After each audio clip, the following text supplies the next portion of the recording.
Hi friends, இப்போ ஒரு normal blouse stitching பார்க்குறோம். ஆல்ரெடி இதை நான் கட் பண்ணி வச்சுருக்கேன். கட் பண்ணி வச்சுட்டு ஒவ்வொன்றா தைக்கலாம். வாங்க வீடியோக்குள்ளே போகலாம். ஒரு ப்ளவுஸு நீங்கள் தைக்க போகிறீங்கன்னா ஒரு மெஷர்மெண்ட்டு, அதாவது நம்ம ஃபஸ்ட்டு ஒவ்வொரு பீஸ் எந்த பீஸை ஃபஸ்ட்டு தைக்கலாம். நான் ஃபஸ்ட்டு பேக் பீஸ் தைக்கிறேன். நீங்களும் அப்படி தான் ஒரு எது ஃபஸ்ட்டு தைக்கிறீங்களோ அது எப்போவுமே எந்த ப்ளவுஸ் தைக்கும் போதும் அதையே முதல்ல தைங்க. ஏன்னா அப்போ தான் நம்ம டக்கு டக்குன்னு இப்போ ஒரு ப்ளவுஸை அரை மணி நேரத்தில் 20 நிமிஷத்தில் எப்படி முடிக்கிறாங்க, அதே மாதிரி தான் நம்மளும் முடிக்க முடியும். நீங்கள் எவ்வளோ சீக்கிரமாக ஒரு ப்ளவுஸ் தைக்கிறோன்னு நினைக்கிறீங்கன்னா அவங்க மைண்டில் செட் பண்ணிக்கணும், நம்ம இவ்வளோ சீக்கிரத்தில் நம்ம தைக்கிறோம் அப்படின்னு சொல்லிட்டு. ஆனால் நம்ம ப்ளவுஸ் ஸ்டிச் பண்ணுறோன்னா கண்டிப்பாக யாராவது டிஸ்டர்ப் பண்ணுறதுக்கு வராங்க. மெயினாக மொபைலை பக்கத்தில் வச்சுட்டு ஸ்டிச் பண்ணாதீங்க. உங்களால் சீக்கிரம் ஸ்டிச் பண்ண கஷ்டம்தான். அந்த டைம் தான் யாராவது கால் பண்ணுவாங்க. நீங்கள் இப்போ ஒரு மீட்டிங்க்கு, ஒரு ஸ்கூலு, எங்கேயாவது ஒரு இடத்துல இருக்கும்போது டக்குன்னு ஒரு ஃபோன் வந்தால் நம்ம அட்டன் பண்ண மாட்டோம். அந்த மாதிரி நினச்சிக்கணும். நம்ம ஒரு வேலையில் இருக்கோம், நம்ம அந்த வேலையை முடிச்சுட்டு தான் யார்கிட்டனாலும் பேசிக்கலாம் அப்படின்னு சொல்லிட்டு பிஸி ஐ கால் லேட்டர், அப்படி எமர்ஜென்சி கால் மட்டும் அர்ஜெண்ட்டாக பேசுகிறவங்க அப்படின்னா நீங்கள் பேசிவிட்டு அப்படி கூட ஸ்டிச் பண்ணலாம். அப்படி இல்லாட்டி நீங்கள் ஃபுல்லாகவே ஸ்டிச் பண்ணி முடிச்சுட்டு எமர்ஜென்சியில் நம்ம கொஞ்சம் கழித்து எப்படி ஒரு 1/2 hour 1 hour நீங்கள் உட்காந்திங்கன்னா டக்குன்னு தைச்சி முடிச்சிடலாம். அந்த 1/2 hour 1 hourக்கு நீங்கள் இப்போ ஒரு ஒர்க் பண்ணுறீங்க, உங்களுக்கு வேலை இருக்குது, அவ்வளோ வேலையை முடிச்சுட்டு நம்ம இதை எப்படி ஸ்டிச் பண்ணலான்னு பார்ப்பீங்க. அந்த கொஞ்ச நேரத்துலையும் யாராவது டிஸ்டர்ப் பண்ணால் நமக்கு ஸ்டிச்சிங் பண்ணுற மூடே ஸ்பாயில் ஆயிரும். ஏன்னா நம்ம கொஞ்ச நேரம் தைச்சிட்டு அப்போ தான் நான் இன்ட்ரெஸ்ட்டாக தைக்கலான்னு போகும்போது தான் ஏதாவது மைண்ட் செட் ஆஃப் ஆகிட்டே இருக்கும். அதனால தான் சொல்கிறேன். அதனால் டக்குன்னு ஒவ்வொரு பீஸாக நம்ம இப்போ பேக் பீஸ் தைச்சாச்சு, பேக் பீஸ் முடிஞ்சால் அடுத்து இப்போ கையில் 2 ஸ்டிச் போட்டால் முடிஞ்சு 1/4 இன்ச்சு மடித்து தைக்கணும். அதுக்கப்புறம் அடுத்த 1/4 இன்ச்சு 1/2 இன்ச்சு எம்மிங் பண்ணால் நீங்கள் பெரிய தையல் போட்டு ஓட்டிடுங்க. எம்மிங் பண்ண வேண்டாம்னா அப்படியே நார்மல் ஸ்டிச்சிலே அதே 2.5 உள்ள தையலே போட்டு தைச்சி முடிச்சிருங்க. நான் இதுக்கு எம்மிங் பண்ணல. இப்போ ஃபுல் வாயிலு 2x2 அந்த மாதிரி ப்ளவுஸ்னால் கொஞ்சம் ஸ்டிச்சிங் நல்லா இருக்காது பார்க்குறதுக்கு. அதுக்கெலாம் நான் ஃபுல்லாக எம்மிங் பண்ணுவேன். இந்த மாதிரி காட்டன் ப்ளவுஸு இதுக்கெலாம் தேவையில்லை. அதனால் கஸ்டமர் கேட்டாங்கன்னா நீங்கள் எம்மிங் பண்ணி கொடுங்க, இவங்க கேட்க மாட்டாங்க. அதனால் நான் 1/2 இன்ச்சு மடித்து அப்படியே எவ்வளோ தையல் கொடுத்துருக்கீங்களோ அதை மடித்து தைச்சிருங்க. இப்போ இது 1/2 இன்ச்சு கம்மியாக மடிச்சிச்சிங்கன்னா அந்த கையில் சுருண்டு வந்துடும். ஏன்னா இது காட்டன் கிளாத்து, அதனால் கம்மியாக மடிக்காதீங்க. 1/4 இன்ச்சிலே கூட 1/2 இன்ச்சு 3/4 இன்ச்சு 1 இன்ச் வரைக்கும் மடிங்க. 1 இன்ச்சுக்கு மேலே வேண்டாம். 1 இன்ச்சுக்கு மேலே நல்லா இருக்காது. மேக்ஸிமம் 3/4 இன்ச்சு அவ்வளோதான். நான் எவ்வளோக்கு தையல் கூட்டுறீங்க அளந்து பார்த்துக்கோங்க. கையோட அளவு கரெக்டாக இருக்குன்னா முன்ன பின்ன கூட நம்ம மடித்து வச்சுக்கலாம். ஆல்ரெடி அளந்தான் தச்சு வெட்டியிருக்கோம். அதனால் ஏதாவது முன்ன பின்ன இருக்கான்னு நம்ம தச்சு முடிச்சிட்டேன்னா நம்ம நிறையா மடித்து தைச்சிடக்கூடாது. அதனால் நீங்கள் பிகினர்ஸாக இருந்தீங்கன்னா கண்டிப்பாக நீங்கள் அளந்து தைங்க. ஒரு சின்ன அளவாக இருந்தாலும் இது கரெக்டாக இருக்கான்னு சொல்லிவிட்டு எல்லாத்தையுமே அளந்து பிடிக்கணும். அதான் இப்போ ஃப்ரண்ட் பீஸ் வந்துட்டோம். ஃப்ரண்ட் பீஸில் டாட் பிடிக்கிற இடத்துலேருந்து முன்னாடி 3.5 இன்ச்சு எப்படியும் இருக்கணும். இது ஒரு சைடில் நீங்கள் அளந்து பார்த்தீங்கன்னா 2.5 இன்ச்சு, கீழே அளந்து பார்த்தீங்கன்னா 3 இன்ச்சு வரும். அவங்க அளவு ப்ளவுஸோட டாட்டில் எவ்வளோ அளவு இருக்கோ இது ஸ்ட்ரெயிட்டாக தையல் போடுங்க. அப்படி கிராஸாக போடாதீங்க, ஸ்ட்ரெயிட்டாக போடுங்க. டாட் நல்லா வரும். இதில் லைட்டாக கட் கொடுத்து அதை உள்ள மடக்கி விட்டு ஒரு ஸ்டிச் போட்டிங்கன்னா கப்பு அமுங்கின மாதிரி இருக்காது, நல்லா எடுப்பாகவும் அழகாகவும் இருக்கும். இந்த மாதிரி தைச்சி பாருங்கள். ஏதாவது டவுட்னாலும் கேளுங்க. எனக்கு தெரிஞ்சதை நான் சொல்கிறேன். உங்களுக்கு தெரிஞ்சது ஏதாவது இருந்ததுன்னா கூட எனக்கு சொல்லுங்கள், நானும் கற்றுக்குறேன். வேறு சைடு டாட்டு 2ஆக ஃபோல்ட் பண்ணி சென்டரில் பார்த்துட்டு அங்கே இது ஊசி டைப்பு சொல்லுவாங்க. கீழே அதிகமாகவும் மேலே ஒல்லியாகவும் அந்த மாதிரி தைச்சிருங்க. அப்புறம் அக்கிள் டாட் நம்ம மெயின் டாட்லேருந்து அப்படி கிராஸாக நீங்கள் 2ஆக ஃபோல்ட் பண்ணி போட்டிங்கன்னா அந்த அக்கிள் டாட் கிடச்சிரும். இது இப்போவே கப் ஷேப் நல்லா வந்துருச்சு. மெயினாக ஒரு ப்ளவுஸோட அழகே கப் டாட் தான். அதனால் கப் டாட் நல்லா தைச்சி கொடுங்க. நீங்கள் ஒவ்வொரு ப்ளவுஸையும் பார்த்து பார்த்து பொறுமையாக தைச்சி கொடுங்க. ஐயய்யோ! அவங்க 10 நிமிஷத்தில் தைச்சிடுறாங்க, இவங்க 20 நிமிஷத்தில் ப்ளவுஸ் தைக்கிறாங்களா அப்படிங்கிறத விட, நீங்கள் ஒரு ப்ளவுஸ் தைச்சி கொடுத்தாலும் அழகாக தைச்சிங்கன்னா அடுத்த கஸ்டமர் உங்களுக்கு அந்த கஸ்டமரை நீங்கள் விட மாட்டீங்க. அடுத்து அவங்க போய் 4 பேர்கிட்ட சொல்லுவாங்க. அந்த 4 பேர் 40 பேர்கிட்ட சொல்லி அப்படி நீங்கள் டெவலப் ஆகிடலாம். இப்போ அடுத்தது இதில் அது ஒரு சைடு, இது ஒரு சைடு 2 ஒரே மாதிரி தான் தைக்கணும். இதுவும் அதே மாதிரி தான் மெயின் டாட்டு கிராஸாக போட்டு அப்படியே தைச்சிட வேண்டியதான். தைச்சிட்டு அப்புறம் சைடு இது லைட்டாக 2 ஸ்டிச் எப்படியும் மெயின் டாட்டில் நான் 2 ஸ்டிச் போடுவேன். மற்ற டாட்டில் ஒவ்வொரு ஸ்டிச் போடுவேன். சிலவங்க எல்லா டாட்லேயுமே 2 ஸ்டிச் போடுவாங்க. சிலவங்க எதுலேயுமே 2 ஸ்டிச் போட மாட்டாங்க, ஒவ்வொரு ஸ்டிச்சோடு நிப்பாட்டிடுவாங்க. ஆனால் நம்ம கூட ஒரு ஸ்டிச்சு போட்டோன்னா ஸ்ட்ராங்காகவும் இருக்கும். ப்ளவுஸ் கிளியிற வரைக்கும் அதோட ஸ்டிச்சிங் போகாது. எனக்கு நல்லா தைச்சி கொடுத்துருக்காங்க அந்த ப்ளவுஸு அப்படிங்கிற பேரோடு இருக்கும். என்னம்மா தைச்சி கொடுத்துருக்காங்க, அவங்கக்கிட்ட போனாலே நல்லா இருக்காது, ஸ்டிச்சிங் கூட சரியாக போட மாட்டேங்கிறாங்க, இந்த மாதிரி பேர் எப்படி இருக்குது நமக்கு. அதோட அவங்ககிட்ட தைச்சா துணி ப்ளவுஸு நல்லாயிருக்கும் போடுறதுக்கு அப்படிங்கிற மாதிரி நம்ம நல்லபடியாக தைச்சி கொடுக்குறோம். இனி பட்டி பீஸ் தான் இது. 2 ப்ளவுஸும் கப் டாட் எப்படி இருக்குது நம்ம பார்த்தாலே தெரியும். அந்த கப் டாட்டு நல்லா வந்திருக்கா இல்லையா. நம்ம ஸ்டிச் முடிச்சுட்டு லைட்டாக கையை உள்ளே விட்டு தூக்கி விட்டு பார்த்தீங்கன்னா அந்த கப்பு அழகாக இருக்கும் பார்க்குறதுக்கே. அவங்க போட்டாலும் கரெக்டாக இருக்கும். இந்த மாதிரி நீங்கள் தைச்சி கொடுங்க. அதாவது ஒருத்தவங்க அது குறை சொல்லிட்டாங்கன்னா அந்த குறைய திருத்திட்டு நீங்கள் அடுத்தடுத்து ப்ளவுஸு தைக்கணும். ஐயோ நம்மளை ஒரு குறை சொல்லிட்டாங்களே, நம்ம என்ன ப்ளவுஸே தைக்க முடியாத அப்படிங்கிற மைண்ட் செட்டுக்கு வரக்கூடாது. அடுத்து நம்ம என்ன பண்ணலாம், எந்த மாதிரி தைச்சா நல்லா வருது. முதல்ல நீங்கள் இப்போ தான் பழகுறீங்கன்னா உங்கள் வீட்டில் உங்கள் சித்திக்கு, உங்கள் பெரியம்மாக்கு, உங்களோட ரிலேஷனுக்கு கொஞ்சம் கொஞ்சமாக தைச்சி கொடுத்து பழகுங்க. ஏன்னா நமக்கு அளவுகள் மாற மாற நம்மளோட ப்ளவுஸ் தைக்கிற அளவுகளும் கரெக்டாக வரும். அதனால தான் சொல்கிறேன். நீங்கள் ஒரே அளவில் உங்களுக்கு மட்டுமே தைச்சி கொடுத்துட்டு உங்கள் அம்மாவுக்கும் தைச்சி கொடுத்துட்டு அப்படியே நீங்கள் இருந்தீங்கன்னா உங்களுக்கு அளவு வேரியேஷன் ஆகும். ஓரளவு நம்மளாலே எல்லாத்துக்கும் தைச்சி கொடுக்க முடியும் நம்பிக்கை வரும். அந்த நம்பிக்கை வரும்போது நம்ம அடுத்தவங்களோட ப்ளவுஸை வாங்கி தைக்க ஆரம்பிக்கணும். அவங்களோட அளவு ப்ளவுஸில் இருக்கிற எல்லா அளவும் ஒவ்வொரு சின்ன சின்ன அளவு கழுத்துலேருந்து ஷோல்டர், அக்குள் எல்லாமே அளந்து நம்ம தைச்சிருக்க ப்ளவுஸ்லேயும் அளவு கரெக்டாக இருக்கான்னு பார்க்கணும்.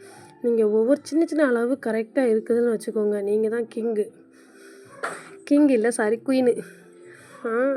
அதாவது டெய்லர் குயின் அப்படின்னு வச்சுக்கலாம். நம்மளால் தைச்சி கொடுக்க முடியும், 4 பேர் நல்லா போட முடியும்.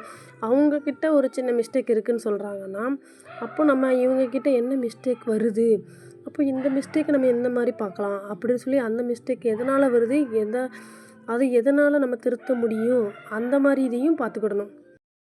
முடிஞ்ச வரை நம்ம நம்மளோட என்னால் முடியும் அப்படிங்கிற ஒரு மைண்ட் செட்டில் என்னால் முடியும், நான் 4 பேருக்கு நல்லபடியாக தைச்சி கொடுப்பேன், எல்லாருக்கும் அது நல்லாவும் இருக்கும். அப்படியே அவங்க ஏதாவது பேடாக சொன்னாங்கன்னா ஏன்னா சிலவங்க இருக்கிறாங்க, நம்ம எந்த அளவுக்கு நல்லா தைச்சி கொடுத்தா கூட குறை சொல்லாமல் இருக்க மாட்டாங்க. பர்ஃபெக்டாக இருந்தால் கூட ஏதோ இந்த வாட்டி தான் கொஞ்சம் பரவாயில்ல. ஏன்னா என்கிட்ட வந்த கஸ்டமர் அப்படி இருக்கிறாங்க. அதனால சொல்கிறேன். நானும் கடை வச்சிருக்கேன், நிறைய பேருக்கு தைச்சி கொடுத்துருக்கேன். ஒவ்வொருத்தரும் ஒவ்வொரு மாதிரி. ஒரு சிலவங்க நான் கரெக்டாக தைச்சி கொடுத்துருப்பேன், நல்லதாக தைச்சிருக்கேன், இதில் மட்டும் இது மட்டும் தான் கொஞ்சம் மாற்றிக்கோ அப்படிம்பாங்க. நான் அதை மட்டும் கரெக்ட் பண்ணி கொடுத்துருவேன், அவ்வளோதான். இன்னொருத்தவங்ககிட்ட தைச்சி கொடுத்தா எதுக்குமா இப்படிலாம் தைக்கிறேன் அப்படி இப்படின்னு சொல்லிட்டு ஏதேதோ சொல்லுவாங்க. அவங்களால நம்மளை அவாய்ட் பண்ணி அவங்களுக்கு ஸ்டிச் பண்ணி கொடுக்காமல் இருக்கிறது பிரச்சனை இல்லை. 4 பேர் இருந்தாலும் போதும், 4 கஸ்டமர் நல்ல கஸ்டமர் 4 பேர் இருந்தாலே போதும். ஏன்னா நமக்கு தைச்சி கொடுத்தாலும் அவங்க சீக்கிரம் வாங்கிட்டும் போயிடுவாங்க, நமக்கு அந்த பிரச்சனையே இருக்காது.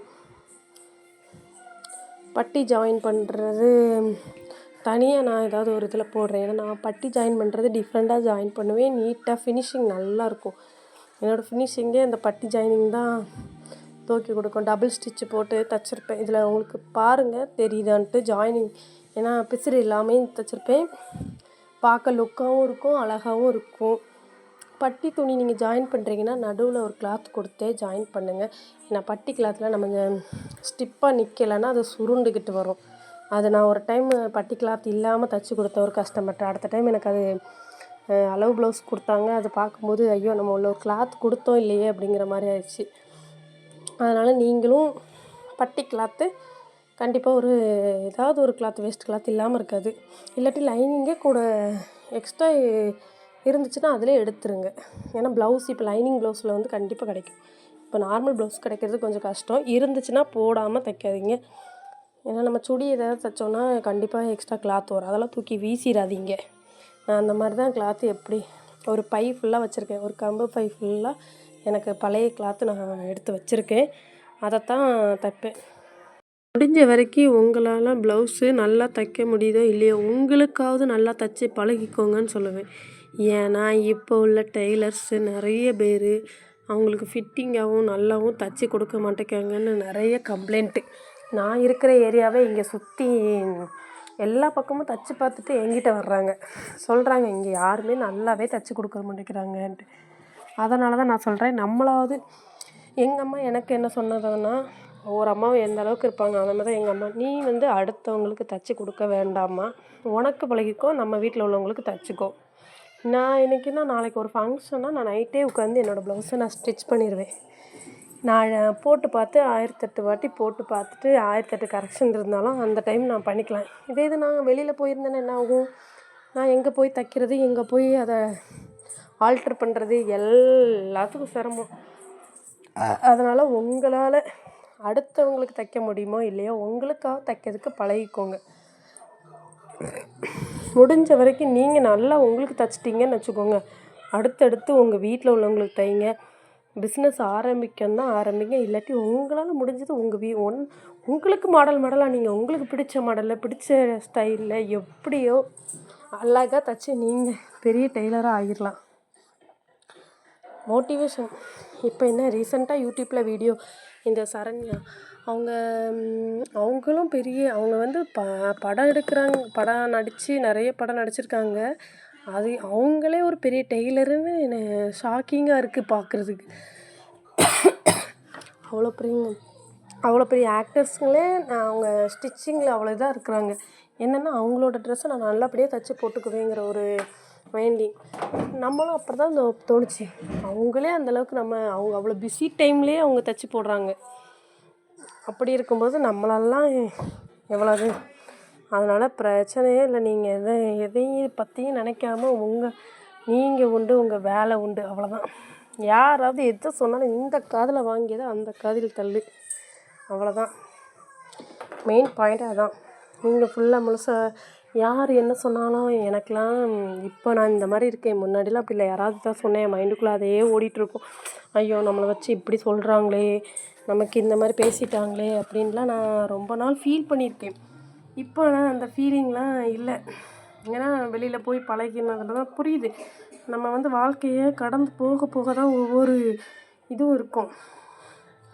வாழ்க்கையில் வெற்றி பெறணும்னா நிறைய இதை கடந்து வரணும். அந்த கடந்து வர்றதுல தான் இருக்குது நம்ம சோம்பேறித்தனமும் நம்மளோட எதுவுமே ஆகாது. அதனால தான் நான் வீட்டில் இருந்தால் சோம்பேறியாக இருக்குன்னு தான் சொல்லிட்டு இப்போ நான் ஒரு கடை வச்சு நான் போய் உட்காந்துட்டேன். ஆனால் இந்த வீடியோ எடுத்ததில் கை அட்டாச் பண்ணுறது எப்படியோ கட் ஆயிருச்சிங்க. நான் ஒரு அக்கா அந்த டைம் பார்த்து ஒரு அக்கா வந்தாங்க ஆல்ட்ரு பண்ணுறதுக்கு. அவங்கக்கிட்ட பேசிவிட்டு இது எப்படியோ வீடியோ கட் ஆயிருச்சு. அவ்வளோதான். ஃபுல்லாகவே கழுத்து ஜாயினிங். கழுத்து எப்போவுமே கிராஸ் பீஸ் போடுங்க. நேர் பீஸ் போட்டு நான் தைச்சிருக்கிறேன் பைப்பிங்க்கு. அதையும் ஒரு வீடியோ அப்லோடு பண்ணுறேன். ஆல்ரெடி ஒரு ஷார்ட்டில் போட்டிருக்கேன் நேர் வீடியோ. ஷார்ட்டில் ஒரு ப்ளவுஸோட ஆனால் அது வந்து நம்ம உள்ளே வந்து த்ரெட் கொடுக்காம பைப்பிங் போடுறேன். ஒவ்வொரு வீடியோவாக போடுறேன். உங்களோட சப்போர்ட் இருக்கும்போது நான் கண்டிப்பாக அடுத்தடுத்த வீடியோ போடுவேன். சப்போர்ட் பண்ணுங்கள், லைக் பண்ணுங்கள், கமெண்ட் பண்ணுங்கள். கண்டிப்பாக பிடிச்சிருந்தா எதுவாக இருந்தாலும் ஷேர் பண்ணுங்கள். உங்களோட ஆதரவு எனக்கு ரொம்ப முக்கியம். ஆனால் எனக்கு ஃப்ரெண்ட்ஸுங்கன்னா ரொம்ப பிடிக்கும். ஆனால் இப்போதைக்கு என்கிட்ட நிறைய ஃப்ரெண்ட்ஸ் இல்லை. நீங்களாம் ஃப்ரெண்ட்ஸாக இருப்பீங்கன்னு நினச்சிங்கன்னா கண்டிப்பாக ஃப்ரெண்டுன்னு சொல்லி எனக்கு கண்டிப்பாக கமெண்ட் பண்ணுறீங்க. ஃப்ரெண்ட் ரெக்யூஸ்டாக சொல்கிறேன், பாசத்தில். எந்த டவுட்டுனாலும் கேளுங்க. கண்டிப்பாக எனக்கு தெரிஞ்ச எல்லா விஷயத்தையும் நான் ஷேர் பண்ணுறேன். உங்களுக்கு ஏதாவது உங்கள் ப்ளவுஸில் ஏதாவது மிஸ்டேக்கு என்ன வந்தாலும் சொல்லுங்கள். யார் என்ன பேசினாலும் தைரியமாக என்கிட்ட கேளுங்க, நான் அதுக்கு பதில் சொல்கிறேன். முடிஞ்ச வரைக்கும் ஹாப்பியாக இருங்க. நீங்கள் வந்து கஷ்டப்பட்டீங்கன்னா உங்கள் உடம்பு ஹெல்த்து மன ஹெல்த்து எல்லாமே போயிடும். உடம்பு ஹெல்த்து வீக்காக எல்லாமே பேடு தான். அதனால் நீங்கள் எந்த அளவுக்கு மைண்ட் செட் தான் நம்மளோட மைண்டு தான் ஷார்ப்பாக வச்சுக்கணும். அவங்க சொல்கிறாங்கன்னு சொல்லிட்டு மைண்டை அப்செட் பண்ணி நமக்கு ஏதாச்சும் நோய் வந்து போயிட்டு போக வேண்டியது தான். அதனால் எதையும் மைண்டில் போட்டு குழப்பதிக்காங்க. உங்கள் குடும்பம், உங்கள் பிள்ளைங்க, நீங்கள் நல்லா இருக்கணும், மற்றவங்களும் நல்லா இருக்கணும்னு நினைங்க, அவ்வளோதான். மற்றபடி அவங்க ஏதாவது பேட் விஷயத்தை மட்டும் எடுக்காங்க. அவங்க சொல்கிற நல்ல விஷயத்தை எடுத்துக்கோங்க. வாழ்க்கை நல்லாயிருக்கும். மீண்டும் சொல்கிறேன், நீங்கள் என்னுடைய தோழி தான். கண்டிப்பாக என்னோடய தோழிகளாக தான் இருப்பீங்க இந்த வீடியோ பார்க்கும்போது. நன்றி, நீங்கள் இவ்வளோ நேரம் என்னோடய வீடியோ பார்த்ததற்கு. மேலும் இதை விட தெளிவாக இன்னொரு வீடியோ எடுத்து நான் அப்லோட் பண்ணுறேன்.